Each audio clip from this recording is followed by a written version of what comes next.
विद्यार्थी जीवन में यदि स्वाध्याय को प्रधानता दोगे तो तन की पवित्रता, मन की पवित्रता, बुद्धि की पवित्रता, स्वभाव की पवित्रता ये अपने आप हो जाएगी। आपकी प्राथमिकता अध्ययन होना चाहिए। हमारे गुरुजी वो रात्रि में बिस्तर के बगल में, हमारे बगल में जहां मैं सोता था, वहां भागवत जी रख के बोलते इनको आलिंगन करके सो। मैं कितनी बार, अभी ये बहुत 10 साल बाद ये बात बता रहा हूं, भागवत जी का आलिंगन करके सोता था रात्रि में। आज भी कहीं कथा होती है तो मैं, जहां शयन कक्ष होता है उस शयन के बगल में ही एक स्टूल लगा के वहीं भागवत जी रखते हैं। स्वाध्याय यज्ञ, स्वाध्याय व्यक्ति थोड़ा भी करने लगता है ना तो ग्रंथ अपने आप उस पर कृपा कर देता है। वो अक्षर थोड़ी है, वो किताब थोड़ी है, वो साक्षात कृष्ण है, साक्षात ठाकुर जी हैं। उनके प्रति भी चैतन्य बुद्धि, जैसे घर के गोपाल जी हैं, घर के ठाकुर जी हैं, उनकी सेवा में चैतन्य बुद्धि है, ग्रंथ के प्रति भी चैतन्य बुद्धि होनी चाहिए। स्वाध्याय यज्ञ। और 5वां यज्ञ बताया गया ज्ञान यज्ञ। ज्ञान यज्ञ जो आप लोग कर रहे हो, कथा का श्रवण, आचार्यों की वाणी का श्रवण, भक्तों के सुंदर चरित्रों का श्रवण, भागवती कथा का श्रवण, ये ज्ञान यज्ञ है। ये पंच यज्ञ हैं। यहां पर लगभग सब हो जाते हैं। तप यज्ञ भी होता है, योग यज्ञ भी होता है, स्वाध्याय यज्ञ भी होता है, द्रव्य यज्ञ भी होता है। बस द्रव्य यज्ञ बिना देखे होता है। द्रव्य यज्ञ होता तो है दत्त धाम में, लेकिन द्रव्य दिखाई नहीं देते। बिना द्रव्य दिखे यज्ञ होता है और बिना द्रव्य दिए यज्ञ होता है। हमने ऐसा स्थान पहली बार देखा है जहां पर इतनी बड़ी संख्या में सबका भोजन आदि सब होता है, इतनी बड़ी संख्या में लोग रुकते हैं और किसी से 1 रुपए की भी कामना या याचना, और वो कोई देना भी चाहे तो मना कर दिया जाता नहीं। इसको क्या कहते हैं? आकाश वृत्ति। क्या कहते हैं? जोर से बोलिए। आकाश वृत्ति। आकाश वृत्ति का मतलब क्या है? ठाकुर जी देख लेंगे, व्यवस्था करनी होगी, ये कार्य होना है, ये उत्सव होना है, ये कथा होनी है, ये महोत्सव होना है, ये किसी से याचना नहीं, हमने संकल्प करके ठाकुर जी के सामने रख दिया, अब ठाकुर जी जाने। ऐसी आकाश वृत्ति किसके साथ होती थी? नरसिंह मेहता जी के साथ आकाश वृत्ति होती थी। बहुत सुंदर कथा है, बहुत विस्तृत हो जाएगी इसलिए सूक्ष्म में सुनाता हूं। उनके पुत्र थे, नाम था श्यामल दास। श्यामल दास का अंजार के बहुत बड़े सेठ की बेटी से संबंध पक्का हो गया। और संबंध ऐसे पक्का हुआ कि अंजार के सेठ ने अपने कुल पुरोहित को भेजा, बोले जूनागढ़ जाइए, वहां पर बड़े अच्छे अच्छे नागर वंशीय ब्राह्मण हैं, उनमें से मेरी बेटी के लिए योग्य वर ढूंढ के लाओ। तो ब्राह्मण देवता गए और वहां जाकर के खूब सारे वर देखे, लेकिन अपने यजमान की बेटी के लिए योग्य वर नहीं मिला। तो एक पंडित जी थे साथ में जो वर दिखवा रहे थे। अंत में उन्होंने कहा आपको कोई पसंद नहीं आ रहा, मेरा ही बेटा देख लो। उनका बेटा देखा तो देखने से ही पता चल रहा था कि व्यसनों में लिप्त है। तो पंडित जी ने उसके लिए भी मना कर दिया और कहा कि भाई आपके जूनागढ़ में हमारी यजमान की पुत्री के लिए योग्य वर है ही नहीं शायद। तो जो पंडित जी थे पुरोहित जी के साथ में जो लड़के दिखवा रहे थे, वो थोड़े से झुंझला गए, थोड़े चिढ़ गए, और चिढ़ करके उन्होंने कहा एक ब्राह्मण बचा है हमारे यहां का, हो सके तो उसका बेटा देख लो। बोले कौन है? नरसिंह मेहता, उसका बेटा है श्यामल दास। मतलब ऐसा किया कि तुमको इतने बढ़िया बढ़िया लड़के पसंद नहीं आ रहे तो नरसिंह मेहता का बेटा देखो। नरसिंह मेहता मतलब जिसको वंशधरों ने निकाल दिया, नगरवासियों ने निकाल दिया, ब्राह्मणों ने अपने कुल से निकाल दिया, उसका बेटा देख लो, वो शायद पसंद आ जाए। संयोग से नरसिंह मेहता कथा कर रहे थे और उनका बेटा सामने बैठ करके कथा सुन रहा था। सामने बैठने वालों का बहुत बड़ा योगदान रहता है, इसलिए हम सामने वालों से थोड़ा प्रार्थना कर देते हैं। हमारे पंडित जी भी सामने बैठते हैं, एक आध झोंके ले लेते हैं ये भी कभी कभी। हमारे सब संगीतज्ञ भी सामने बैठते हैं। सामने बैठने वालों की बहुत बड़ी योग्यता कथा की होती है। क्यों? पीछे वाले तो ध्यान से सुनते हैं, सामने वाले इधर उधर होते हैं ना, तो कथा पूरी डगमगा जाती है। और एक्सप्रेशंस भी बहुत अच्छे होने चाहिए। अब सामने वाले का माटी का मथोना सा मुंह ऐसे देख रहा है, तो कथा वाला कैसे कथा करे? अनेक मुस्कुरा दे भैया, भाव से सुन ले।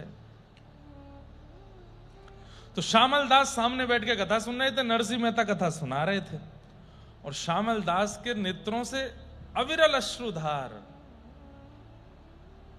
और उसी समय वो पंडित जी वहां पहुंचे, अंजार के सेठ के कुल पुरोहित। उन्होंने जाकर के जैसे ही नरसिंह मेहता जी की पहले तो कथा सुनी तो उससे प्रभावित हो गए, और उसके बाद में श्रोता, कथा पूरी हो गई, सब उठ के चले गए। उनका बेटा अभी भी उसी कथा रस में डूबा डूबा रो रहा था। पंडित जी आगे आए, व्यासपीठ पर आके प्रणाम किया, बोले आपकी कथा बहुत बढ़िया लगी, आपका पुत्र कहां है? हम उसको देखना चाहते हैं। नरसिंह मेहता जी बोले बैठा है, भाव विभोर बैठा है पीछे। और जैसे ही देखा, नेत्रों से अविरल अश्रुधार, कथा सुन के पुरोहित जी ने कुछ और पूछा ही नहीं, बोले यही है योग्य वर, इसी से होगी शादी। और बता दिया, बोले कि हम अंजार के सेठ जी की, वो ब्राह्मण हैं, बड़े अच्छे सेठ हैं, धनवान हैं, उनकी बेटी का आपके पुत्र से विवाह नक्की करके जा रहे हैं। नरसिंह मेहता बोले भैया हमारे यहां कुछ है नहीं द्रव्य आदि। बोले वो उसकी आवश्यकता नहीं है, बाहरी द्रव्य नहीं है, भीतर का हृदय द्रव्य कितना अद्भुत है आपके पुत्र का। और विवाह पक्का करके चले गए। जब पहुंचे, उससे पहले जूनागढ़ के चिढ़ने वाले ब्राह्मणों ने पत्र लिख करके सेठ जी को भेज दिया, जो ब्राह्मण वहां के धनवान थे, कि आपके पुरोहित जी ने नरसिंह मेहता के पुत्र से आपकी पुत्री का विवाह पक्का किया है। उनके घर तो खाने की व्यवस्था नहीं है, उनका बेटा तो ऐसा है, और उनके यहां तो ये है, बड़े अपवाद कर दिए। पंडित जी पहुंचे, तब तक पत्र पहुंच गया। तो जैसे देखा, उसने कहा गुरुजी मैंने तो आपको विश्वास करके भेजा था, आप इनके पुत्र से मेरे बेटी का विवाह पक्का करके आए हो, देखो उसकी तो हालत बड़ी बिगड़ी है। पुरोहित जी बोले देखो मैं रिश्ता पक्का करके आ गया हूं, अब मैं अपने वचन वापस नहीं लूंगा। ब्रह्म वाक्यम जनार्दनम, मैं बोल आया हूं, अब विवाह तो तुम्हें वहीं करना पड़ेगा। बोले ऐसे कैसे चलेगा, आप बताइए ना क्या। बोले नहीं नहीं, विवाह तो वहीं होगा। तब उसने बहुत लोगों से पूछा, तो कई लोगों ने मन भर दिया कि आप एक काम करो, नरसिंह मेहता जी को लंबी चौड़ी लिस्ट लिख के भेज दो, इतना सामान होना चाहिए बारात में, इतने घोड़े होने चाहिए, इतने ऊंट होने चाहिए, इतने हाथी होने चाहिए, ऐसे ऐसे नग आभूषण पहन के आने वाले बाराती होने चाहिए, हमारी नाक का सवाल है। इतना लिख के भेजो कि नरसिंह मेहता देख करके मना ही कर दें कि हम ब्याह नहीं कर सकते। लिख करके भेज दिया, और पूरा पत्र लिख के बंद करके जय श्री कृष्ण भेज दिया। जैसे ही पत्र पहुंचा नरसिंह मेहता जी के पास, बैठे थे नरसिंह जी, कीर्तन कर रहे थे, डाकिया ने आकर के पत्र दिया। पत्र, बोले आपके लिए पत्र आया है, किसी प्रेमी ने भेजा। बोले अच्छा। पत्र उठा करके देखा, जय श्री कृष्ण। अरे मेरा नहीं है, ये ठाकुर जी का पत्र है। मेरा पत्र होता तो ऊपर नरसिंह मेहता लिखा होता, इस पर जय श्री कृष्ण लिखा है। दूसरे का पत्र नहीं पढ़ता मैं, खोला ही नहीं पत्र को और जाके धर दिया ठाकुर जी के आगे, ठाकुर जी जय जय, किसी ने आपके लिए पत्र भेजा है, देख लीजिएगा। ठाकुर जी मन ही मन सोचने लगे, अरे नरसिंह खोल तो ले एक बार, ये 100 हाथी कहां से आएंगे, ये इतने घोड़े कहां से आएंगे जो लिखे हैं अंदर। पर नरसिंह मेहता तो प्रेम मगन ठाकुर जी के सामने पत्र रख के चले गए। ठाकुर जी इतने रीझ गए इस व्यवहार से, बोले कि नरसिंह इतना समर्पण कि बस नाम दिख जाए ठाकुर जी का तो ये ठाकुर जी की वस्तु है। ठाकुर जी बोले जब इतना समर्पण नरसिंह करता है तो इतना प्रेम हम क्यों नहीं प्रदान कर सकते। और महाराज बुला लिया रुक्मणी जी को, और सब द्वारिका वासियों को कहा हमारा एक मित्र है, उसके पुत्र का विवाह है, सब तैयार हो जाओ। सब बोले कहां जाना है। बोले वो चलेंगे जूनागढ़। क्या पहने। बोले हमारे विवाह में जो पोशाक पहनी थी वैसी पोशाक पहनो सबरे। और रुक्मणी कृष्ण विवाह में द्वारिका के लोग जैसे सजे थे वैसे पुनः सज गए। तैयार हो गए। सब यदुवंशी, बिल्कुल अद्भुत चतुर्भुज हैं सब लोग। द्वारिका में वर्णन आता है पुराणों में कि द्वारिका में सब चतुर्भुज हैं, सब चतुर्भुज रूप धारण करके अद्भुत अद्भुत श्रृंगार रूप, और महाराज हाथी घोड़ा सब बड़े बड़े साधनों में भर भर के, और अद्भुत महाराज किलोमीटरों लंबी बारात। और यहां नरसिंह मेहता के पुत्र के विवाह का दिन था। एक घोड़ी आई, उसके बस अंतिम श्वास ही चल रही थी, सस्ते में वही मिली। 4 लोग थोड़े कीर्तन करने वाले आ गए, और बाकी सारे सूरदास रहते थे नरसिंह मेहता जी के साथ, जिनके नेत्र ही नहीं थे। 16 सूरदास एक दूसरे के कंधे पे हाथ धर के, ये तो बारात थी, और लेकर के नरसिंह मेहता निकल पड़े। इतने में ही देखा पीछे से अद्भुत हाथियों की सवारी, और महाराज घोड़े आदि आदि सब जो सब आए। नरसिंह मेहता जी ने किसी से पूछा, भैया ये क्या आ रहा है? बोले आपके कोई पुराने मित्र हैं, पुराने कोई यजमान हैं, उनको पता चला कि आपके पुत्र का विवाह है, तो वो अपने पूरे कुनवा खानदान को लेके आए हैं। बढ़िया भैया, हम तो भूल गए कौन से यजमान हैं ये। ठाकुर जी रथ पर बैठ करके आए हैं, बढ़िया सुंदर उतरे। नीचे उतर करके नरसिंह मेहता जी को हृदय से लगाया। नरसिंह मेहता जी बोले, भगवान आपको कहीं देखा तो नहीं हमने? बोले आपने एक बार कथा करी थी हमारे यहाँ, हम दोनों पति पत्नी ने बैठ करके सुनी थी, रुक्मणी जी भी प्रणाम कर रही हैं। नरसिंह मेहता बोले, हमको याद नहीं। सुनिए, हम आपके पुत्र के लिए बढ़िया वाली अचकन लाए हैं, पहना दें? बोले पहना दो। सामल दास का श्रृंगार स्वयं श्री कृष्ण कर रहे हैं। अपने विवाह पे श्रृंगार ब्रह्मा जी से करवाते हैं, लेकिन नरसिंह मेहता के पुत्र के विवाह में ठाकुर जी श्रृंगार कर रहे हैं। सहरा बांध रहे हैं, पत्रावली बना रहे हैं, सुंदर आभूषण पहना करके। ठाकुर जी जिसको हाथ धर दें, वो कुब्जा जब सुंदरी हो सकती है, तो श्यामल दास तो कितना सुंदर हो गया होगा। और महाराज लिए ढोल नगाड़े वालों को आगे लेकर के जामे, जैसे क्या कहते हैं, किसी किसी बारात में कई जीजा और फूफा होते हैं, बड़े एक्साइटेड रहते हैं, ऐसे ठाकुर जी जीजा फूफा जैसे लग रहे हैं। और ले जा करके ढोल ताशे वालों को बोलते बजाओ जोर से, और स्वयं नृत्य करते हैं, द्वारिका वालों से नृत्य करवाते हैं। नरसिंह मेहता उन्हीं को देख रही है, कौन सी कथा के यजमान है मेरे।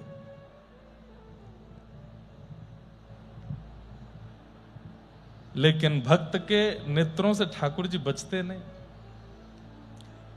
थोड़ी बहुत देर में नरसिंह मेहता जी का यह हुआ कि वो तो कीर्तन में लग जाते थे, बारात चल रही है, वो अपना कीर्तन कर रहे थे, तो नेत्रबंद करके वही झांकी दिख रही है जो आगे बारात में नाच रही है। बोले मैं कीर्तन करता हूं, मुझे ठाकुर जी का अनुभव होता है, आज मैं नेत्र बंद कर रहा हूं, ये मेरे यजमान क्यों दिख रहे हैं मुझको? इनसे नाम तो पूछ के आऊं, इनका क्या नाम है?